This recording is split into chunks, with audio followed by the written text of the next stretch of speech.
کیونکہ انسان صرف آیتوں پر گفتگو کر سکتا ہے، آیتوں کو سمجھ نہیں سکتا۔ آیتوں کو وہی سمجھ سکتے ہیں جو مالک آیت ہوتے ہیں، اور جو آیتوں کے مالک ہوں انہیں ہم اپنی زبان میں آیت اللہ کہتے ہیں۔ یعنی آیت اللہ کہتے اسے ہیں جس کو پتا ہو کہ یہ آیت کہاں سے نازل ہونا شروع ہوئی اور کہاں آ کر رکی۔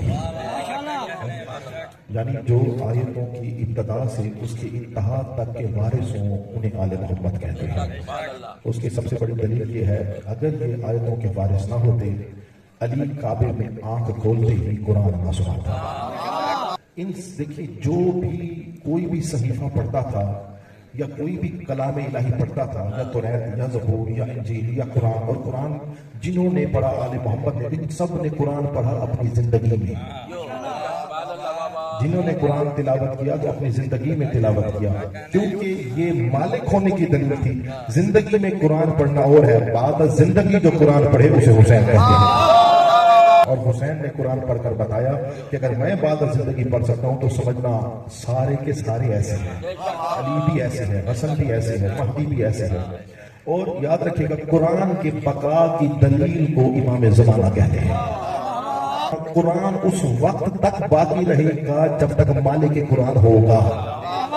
قرآن اس وقت تک معجز نما ہوگا جب تک مالک ہوگا۔